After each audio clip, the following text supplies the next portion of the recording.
സ്വന്തം വീട്ടിലെ മാവ് ഇങ്ങനെ പൂത്ത് നിൽക്കുന്നത് കാണാൻ ഏത് മലയാളികൾക്കാണ് ആഗ്രഹമില്ലാത്തത്. പക്ഷേ പലരും പറയുന്നുണ്ട് മാവ് പൂക്കുന്നില്ല. അപ്പോൾ നിങ്ങളുടെ പൂക്കാത്ത മാവ് പൂക്കാനായിട്ട് ഈ താഴെ പറയുന്ന കാര്യങ്ങളൊന്ന് പരീക്ഷിച്ച് നോക്കുക. അടുത്ത വർഷമെങ്കിലും ഇതുപോലെ പൂക്കുന്നതാണ്. ഒന്നാമത്തെ കാര്യം, നമ്മൾ ശിഖരങ്ങളൊക്കെ വെട്ടി ഒതുക്കണം. ഈ രോഗം ബാധിച്ചതും വളഞ്ഞു പോയതുമായ ശിഖരങ്ങളൊക്കെ മുറിച്ച് മാറ്റിയിട്ട് അത് നല്ല വെയിൽ കൊള്ളിക്കണം. പിന്നെ കമ്പ് മുറിച്ച പാടുകളിൽ ചെറിയ കുമിൾനാശിനിയൊക്കെ പുരട്ടി കൊടുക്കുക. പിന്നെ ഈ വേരുകൾക്ക് വെയിൽ കൊള്ളിക്കുന്ന വിധം ഇങ്ങനെ ചുവട്ടിലെ മണ്ണ് അല്പം നീക്കിയിട്ട് അധികം ആഴത്തിലല്ലാതെ തടം തുറന്നു വെക്കണം. ഒരു 3 ആഴ്ചയെങ്കിലും അങ്ങനെ വെയിൽ കൊള്ളിക്കുക. അതും പൂക്കാനായിട്ട് സഹായിക്കുന്നതാണ്. പിന്നെ ഈ 10 വർഷത്തിൽ കൂടുതൽ പ്രായമുള്ള മാവുകളിലൊക്കെ പൂക്കുന്നതിന് ചിലർ ഹോർമോൺ അപ്ലൈ ചെയ്യാറുണ്ട്. അപ്പോൾ താല്പര്യമുള്ളവർക്ക് ഈ കൾട്ടാർ എന്ന ഹോർമോൺ ഉണ്ട്. അത് 2 ml 10 ലിറ്റർ വെള്ളത്തിൽ ലയിപ്പിച്ചിട്ട് ഈ കടയുടെ ചുവട്ടിൽ നിന്ന് 2 അടി അകലത്തിൽ ചാലെടുത്തിട്ട് ഒഴിച്ച് കൊടുക്കുക. എന്നിട്ടത് മണ്ണിട്ട് മൂടണം. സാധാരണയായി ഓഗസ്റ്റ് സെപ്റ്റംബർ മാസങ്ങളാണ് ഇത് ചെയ്യുന്നത്.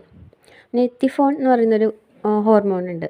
അതൊരു 1 ml 1 ലിറ്റർ വെള്ളത്തിൽ കലക്കിയിട്ട് ഒക്ടോബർ മാസത്തിൽ ആഴ്ചയിൽ ഒരിക്കൽ എന്ന രീതിയിൽ 5 ആഴ്ചയോളം തടത്തിൽ ഒഴിച്ചു കൊടുക്കണം. ഈ വളമിടുമ്പോൾ ശ്രദ്ധിക്കേണ്ട കാര്യങ്ങളുണ്ട് കുറച്ച്. ഈ പൊട്ടാസ്യം നൈട്രേറ്റ് ഒരു 20 ഗ്രാം പെർ ലിറ്റർ വെള്ളത്തിൽ ഒഴിച്ചു കൊടുക്കാം. പിന്നെ കാൽസ്യം നൈട്രേറ്റ്, ഈ പൊട്ടാസ്യം നൈട്രേറ്റും കാൽസ്യം നൈട്രേറ്റും മാറി മാറി സ്പ്രേ ചെയ്യണം. പൊട്ടാഷ് വളങ്ങൾ നൽകുന്നതും ഈ പൂക്കാനായിട്ട് നല്ലതാണ്. പൂക്കുന്നതിന് കുറച്ച് കാലം മുമ്പ് മാവിന് വെള്ളം ഒഴിക്കുന്നത് നമ്മൾ കുറച്ച് കൊടുക്കുന്ന രീതിയുണ്ട്. മരത്തെ ഒരു പരിധിവരെ ബുദ്ധിമുട്ടിലാക്കിയിട്ട് പൂക്കാൻ പ്രേരിപ്പിക്കുന്നതാണ് ഈ മെത്തേഡ്. ഇതിന് വാട്ടർ സ്ട്രെസ് എന്നാണ് പറയുന്നത്. പിന്നെ മോതിരം വളയം എന്നുള്ളത് നമ്മൾ കാലാകാലങ്ങളായി അപ്ലൈ ചെയ്യുന്ന ഒരു രീതിയാണ്. തടിയിൽ 1 ഇഞ്ച് നീളത്തിൽ നമ്മൾ ചെറിയ മോതിരം പോലെ അതിൻ്റെ തൊലി ചെത്തിക്കളയുന്നതാണ് മോതിര വളയം ഇടുക. ഇതും വളരെ പ്രായോഗികമായൊരു മെത്തേഡാണ്. പിന്നെ ഈ മാവിൻ്റെ ചുവട്ടിൽ കരിയില, തൊണ്ട് എന്നിവയൊക്കെ ഇട്ട് പുകയ്ക്കുന്നത് പൂവിടാനായിട്ട് സഹായിക്കുന്നുണ്ട്.